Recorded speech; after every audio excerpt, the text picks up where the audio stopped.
ಬೆಳಗಾವಿ ಜಿಲ್ಲೆ ರಾಮದುರ್ಗ ಪಟ್ಟಣದಲ್ಲಿ ನವರಾತ್ರಿ ದಸರಾ ಉತ್ಸವದ ಅಂಗವಾಗಿ ಇಂದು ಸುನ್ನಾಳ ಗ್ರಾಮದ ಶ್ರೀ ಧೀರ ಮಾರುತೇಶ್ವರ ದೇವಸ್ಥಾನದಿಂದ ಶ್ರೀ ದುರ್ಗಾ ಮಾತಾ ದೌಡ ಪ್ರಾರಂಭ ಮಾಡಲಾಯಿತು.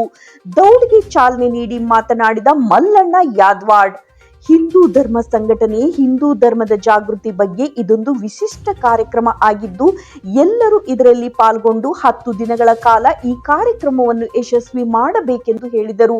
ಬಿಜೆಪಿ ತಾಲೂಕಾ ಅಧ್ಯಕ್ಷ ಡಾಕ್ಟರ್ ಕೆ.ವಿ. ಪಾಟೀಲ್ ಮಾತನಾಡಿ, ಜೀಜಾ ಮಾತಾ ಪ್ರಾರಂಭ ಮಾಡಿದ ಈ ದುರ್ಗಾ ಮಾತಾ ದೌಡ ಇಂದಿಗೂ ಮುಂದುವರಿಸಿಕೊಂಡು ನವರಾತ್ರಿ ಉತ್ಸವದಲ್ಲಿ ಅತ್ಯಂತ ವಿಜೃಂಭಣೆಯಿಂದ ಆಚರಿಸುವ ರಾಮದುರ್ಗ ತಾಲೂಕಿನ ಯುವ ಜನತೆ, ಮಹಿಳೆಯರಿಗೆ ಹಾಗೂ ಮಕ್ಕಳಿಗೆ ಶುಭ ಕೋರಿದರು.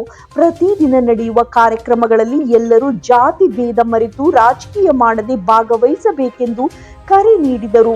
ಕಾರ್ಯಕ್ರಮದಲ್ಲಿ ಸುನ್ನಾಳ ಗ್ರಾಮದ ಮುಖಂಡರಾದ ಶ್ರೀ ಅಶೋಕ್ ಕುಲಗೋಡ್ ಹಾಗೂ ಡಾಕ್ಟರ್ ಪಿ.ಎಂ. ಆಪ್ಟೆ, ಬಿಜೆಪಿ ಮುಖಂಡರಾದ ರಾಜೇಶ್ ಬಿಳ್ಗಿ, ಮಾರುತಿ ಮೆಟ್ಟಿನ್, ಬಸವರಾಜ್ ಕೋನನ್ನವರ್, ಸುಧೀರ್ ಚೊಳಚಗುಡ್ಡ, ಶ್ರೀ ಶಿವ ಪ್ರತಿಷ್ಠಾನ ಹಿಂದೂಸ್ಥಾನ ರಾಮದುರ್ಗ ಇದರ ಸಂಚಾಲಕರಾದಂತಹ ಗಂಗಾಧರ್ ಭೋಸ್ಲೆ, ಲಕ್ಷ್ಮಣ್ ಜೋಗಿ, ಈಶ್ವರ್ ಕಾಳೆ, ವಿಜಯ್ ಜಮಾದಾರ್, ಪಿಂಟು ಜಮಾದಾರ್, ಪ್ರಸಾದ್ ಕರಜ್ಗಾರ್, ಸಂದೇಶ್ ಪಟ್ಟಣ್, ಸಾಗರ್ ಲಮಾಣಿ, ಸಾಗರ್ ಪೇಟೆ, ಸಾಗರ್ ಬಾರ್ಕಿ ಹಾಗೂ ನೂರಾರು ಸಂಖ್ಯೆಯಲ್ಲಿ ಮಕ್ಕಳು, ಯುವತಿಯರು, ಯುವಕರು ಹಾಗೂ ಹಿರಿಯರು ಪಾಲ್ಗೊಂಡಿದ್ದರು.